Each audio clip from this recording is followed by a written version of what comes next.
لیکن یہی مسلمان، یہی ہمارے معاشرے کا مسلم نوجوان ہزار روپے کی ٹکٹ خریدنے کے بعد میں اس فلم کو دیکھنے کے لیے جائے گا۔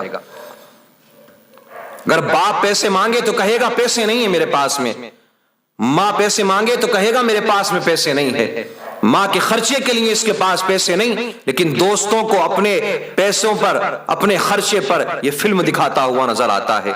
اور یار پیار دیکھو پھر کیسا کر رہے ہیں نا لوگ، محبت کیسی کر رہے ہیں۔ ایک نے تو یہاں تک کہہ دیا کہ فلم دیکھنے تو نہیں جاؤں گا، لیکن ہاں میں اتنا ضرور کروں گا کہ ٹکٹ ضرور خریدوں گا، میں ٹکٹ مجھے ضرور لینا ہے اس فلم کا، فہرست میں نام آنا چاہیے کہ ہاں میں نے ٹکٹ خریدا تھا اس فلم کا۔ تم کیا سمجھتے ہو دیکھنے نہیں گئے، پیسہ خرچ کر دیا تو گناہ میں شامل نہیں ہوئے؟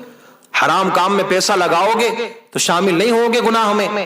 یاد رکھنا انہ لا یحب المسرفین، اللہ فضول خرچی کرنے والوں کو پسند نہیں فرماتا ہے، اس کا بھی حساب آپ کو دینا پڑے گا، چاہے دیکھنے جاؤ یا نہ جاؤ۔ اگر آپ نے ٹکٹ خریدا ہے اس کے لیے تو اس کا بھی حساب آپ کو دینا ہے۔ میرے عزیزو اب بھی وقت ہے کہ ہم سدھار کی طرف آ جائیں۔ آج آپ دیکھیں جتنا خطرناک وقت اس وقت میں امت مسلمہ پر آیا ہوا ہے، جو یہ دور چل رہا ہے، اس سے زیادہ خطرناک وقت کبھی نہیں آیا، لیکن ہم ہیں کہ ہم گناہوں کے دلدل میں دھستے چلے جا رہے ہیں۔ ہم یہ سوچتے ہیں جو پریشان ہے وہ پریشان ہے، ہمیں تو کوئی پریشانی نہیں نا۔ میرے عزیز پریشانی آنے میں وقت نہیں لگتا ہے، پریشانی کوئی آواز دے کر کے نہیں آتی ہے، اور پریشانی آنے کا کوئی وقت نہیں ہوتا ہے۔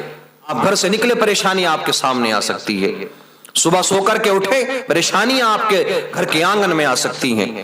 اس سے پہلے کہ پریشانیاں آئیں، گناہوں کے سبب ہم مصیبتوں میں چلے جائیں، گناہوں کے سبب ہم جہنم کے حقدار بن جائیں، ہمیں چاہیے کہ ہم اللہ کی بارگاہ میں توبہ کریں، استغفار کریں، اپنے گناہوں سے توبہ کریں، اور آئندہ کے لیے بھی توبہ کریں، جیسا کہ قرآن مقدس کے اندر ہے یا ایھا الذین آمنوا توبوا الی اللہ توبۃ نصوحا، پختہ توبہ کر لیں پھر اس گناہ کی طرف کبھی نہ جائیں۔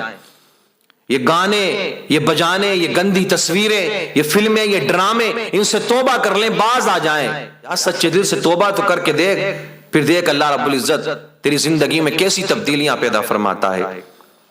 تو توبہ کرے گا، نیک عمل کرے گا تو زندگی میں کبھی نہ کبھی کام ضرور آئیں گے۔ نیک عمل نقصان نہیں دیتے میرے عزیز، نیکیاں کام آتی ہیں، نیکیوں کے سبب ہی رزق میں برکت، اولاد میں برکت، اور دل منور ہو جایا کرتے ہیں، پھر قبر بھی منور ہو جائے گی انہی نیکیوں کے سبب۔ یہ نیکیاں کام میں آتی ہیں۔ بخاری شریف کی حدیث ہے نا، جلد اول کی حدیث پاک ہے، حضرت عبداللہ ابن عمر رضی اللہ تعالیٰ عنہ اس حدیث پاک کے راوی ہیں۔ آپ روایت کرتے ہیں کہ آقا کریم صلی اللہ تعالیٰ علیہ وسلم نے ارشاد فرمایا کہ تم سے اگلے لوگوں میں 3 لوگ ایسے گزرے ہیں کہ جو راستے میں سفر کر رہے تھے، بڑا مشہور سا یہ واقعہ ہے، اچانک طوفان آیا، ایک غار میں جا کر کے چھپ جاتے ہیں، اور اتنا خطرناک طوفان تھا کہ ایک پتھر ایسا آیا کہ جس نے اس غار کے منہ کو ڈھک دیا، پورا ڈھانپ دیا، نکلنے کی کوئی جگہ باقی نہ رہی۔ ہم مصیبت میں پھنسے تھے، پریشانی کا عالم تھا، دور سے دور تک کوئی مدد کرنے والا نہیں، ہیلپ کرنے والا نہیں۔ کسی نے آپس میں جب مشورہ کرنے لگے تو ان تینوں میں سے کسی ایک نے کہا کہ یار اپنی اپنی نیکیوں کو یاد کرو، کبھی نہ کبھی تو کوئی نیکی کی ہوگی نا، اس کو یاد کر لو، ہو سکتا ہے اسی کے سبب ہم اس مصیبت سے نکل جائیں، اس پریشانی سے نکل جائیں۔ سب نے ایک ایک کر کے اپنی نیکیوں کو یاد کیا، رب کی بارگاہ میں ان نیکیوں کو وسیلہ بنا کر کے دعا کی۔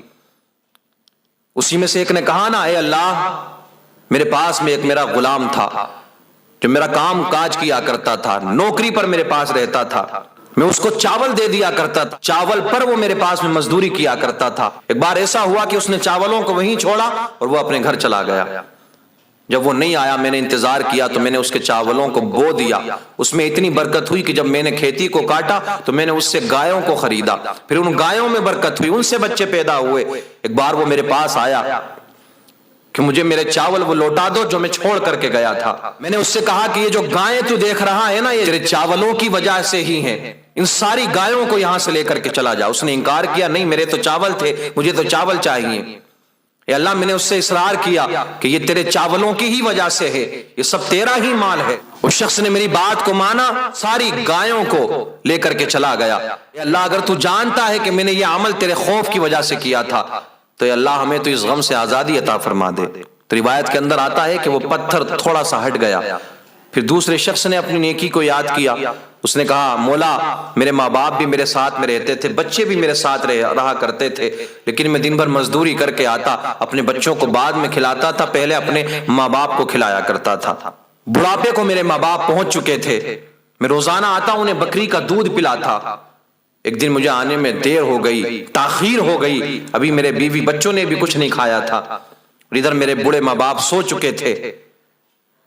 میں نے بکریوں کا دودھ نکالا اور اپنے ماں باپ کے پاس میں لے کر کے گیا، میں نے اپنے بچوں کو نہیں کھلایا، میرے ماں باپ سو گئے، میں نے ان کو اٹھانا گوارا نہیں کیا، صبح تک ایسے ہی کھڑا رہا۔ اے اللہ اگر تو جانتا ہے کہ یہ عمل میں نے تیری رضا حاصل کرنے کے لیے کیا ہے تو مولا ہمیں اس غم سے آزادی عطا فرما دے۔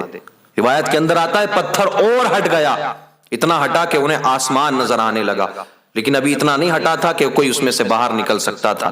تیسرے اور آخری شخص نے اپنی کسی نیکی کو یاد کرنا شروع کیا، اس نے بھی کہا کہ مولا میری ایک چچا زاد بہن تھی کہ جس سے میں دل و جان سے محبت کرتا تھا، اس کے میں جسم کو حاصل کرنا چاہتا تھا، ایک بار اس نے شرط رکھ دی کہ 200 درہم لے کر کے آؤ، میں تمہاری مراد کو پورا کروں گی۔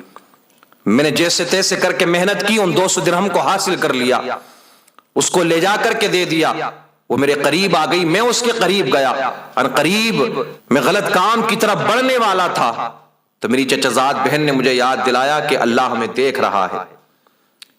مولا جیسے ہی اس نے اتنا کہا، میں تیرے خوف کی وجہ سے وہاں سے دور چلا گیا اور درہم بھی اس کے پاس میں چھوڑ دیے۔ اے اللہ اگر میں نے واقعی یہ تیرے خوف کی وجہ سے کیا ہے تو مولا ہماری اس مشکل کو آسان فرما دے۔ روایت کے اندر آتا ہے پتھر ہٹ گیا اور تینوں لوگ آسانی کے ساتھ میں نکل گئے۔ تو نیکیاں آپ کو ضرور کام میں آئیں گی، زندگی میں کہیں نہ کہیں نیکیاں کام دے جائیں گی۔ گناہ کرتے رہو گے تو مصیبتوں کا نزول ہوتا رہے گا، مصیبتیں آتی رہیں گی، اور یاد رکھنا میرے عزیز دنیا میں تو مصیبتیں آئیں گی، آخرت میں بھی پھر مصیبتوں کا سامنا کرنا ہے۔